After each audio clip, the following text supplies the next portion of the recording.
मुख्यमंत्री शिवराज सिंह चौहान ने नई दिल्ली में सांसद अरुण यादव के निवास पहुंचकर प्रदेश के पूर्व उप मुख्यमंत्री सुभाष यादव की पार्थिव देह पर श्रद्धा सुमन किए अर्पित। मुख्य सचिव आर परशुराम ने रतलाम में उज्जैन संभाग के अधिकारियों की ली बैठक।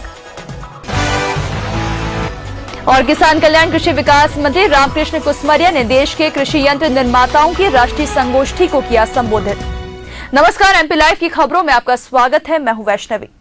मुख्यमंत्री शिवराज सिंह चौहान ने पूर्व उप मुख्यमंत्री सुभाष यादव को श्रद्धांजलि देते हुए कहा कि स्वर्गीय सुभाष यादव ने जीवन भर किसानों और गरीबों के हक में संघर्ष किया और उनकी बेहतरी के लिए प्रतिबद्धता से प्रयास किए। उनके निधन से मध्य प्रदेश ने एक जागरूक और प्रतिबद्ध नेता खो दिया है।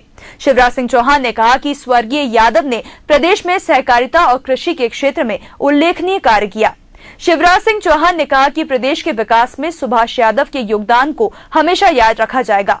मुख्यमंत्री शिवराज सिंह चौहान ने ईश्वर से दिवंगत आत्मा की शांति और सुभाष यादव के परिजनों और अनुयायियों को इस दुख को सहने की शक्ति प्रदान करने की प्रार्थना की है।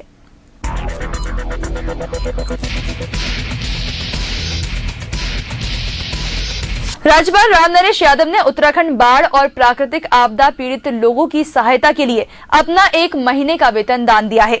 राज्यपाल राम नरेश यादव ने राजभवन के अधिकारियों को उनके माह जून का, जिसका भुगतान जुलाई में होना है, वेतन प्रधानमंत्री सहायता कोष में भेजने के निर्देश दिए हैं। उल्लेखनीय है कि राज्यपाल राम नरेश यादव ने विगत दिनों प्रदेशवासियों से उत्तराखंड के बाढ़ और प्राकृतिक आपदा पीड़ितों की सहायता के लिए दान देने का आग्रह किया था।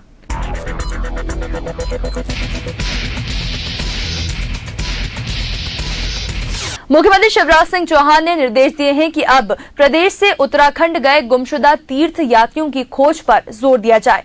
मुख्यमंत्री शिवराज सिंह चौहान आज उत्तराखंड प्राकृतिक आपदा के संबंध में की गई व्यवस्थाओं की समीक्षा कर रहे थे। आज शाम हरिद्वार से एक बोइंग विमान उत्तराखंड में फंसे तीर्थ यात्रियों को लेकर भोपाल आएगा। मुख्यमंत्री शिवराज सिंह चौहान ने हरिद्वार में व्यवस्थाओं का समन्वय कर रहे संस्कृति मंत्री लक्ष्मीकांत शर्मा से दूरभाष पर चर्चा कर कार्य स्थिति की जानकारी ली। बताया गया कि बद्रीनाथ में प्रदेश के करीब 500 तीर्थ यात्री सुरक्षित हैं। वहां इनके रहने, भोजन और चिकित्सा की पर्याप्त व्यवस्थाएं हैं।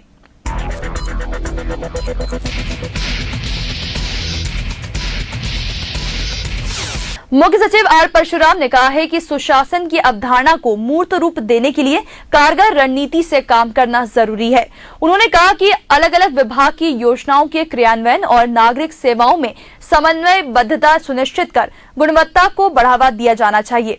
मुख्य सचिव आज रतलाम में उज्जैन संभाग के कलेक्टर्स और पुलिस अधीक्षक की बैठक को संबोधित कर रहे थे।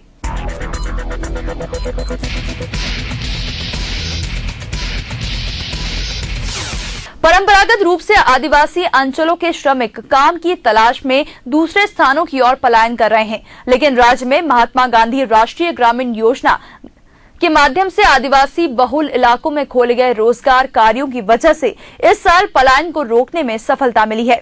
इन दोनों बड़ी तादाद में ऐसे जरूरतमंद अनुसूचित जनजाति के श्रमिक अपने ही गांव के आसपास चल रहे हैं, रोजगार उन्मूलक कार्यों में जुटे हुए हैं।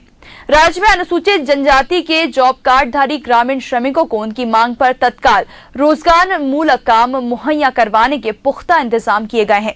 पिछले दिनों धार जिले में करीब 50,000 से ज्यादा ऐसे ग्रामीण श्रमिक परिवार को उनके द्वारा काम की मांग किए जाने पर जिला प्रशासन की मदद से उनके गांव या करीब में ही रोजगार मूलक काम मुहैया करवाए गए हैं। एमपी लाइव की खबरों में फिलहाल इतना ही। दीजिए इजाजत। नमस्कार।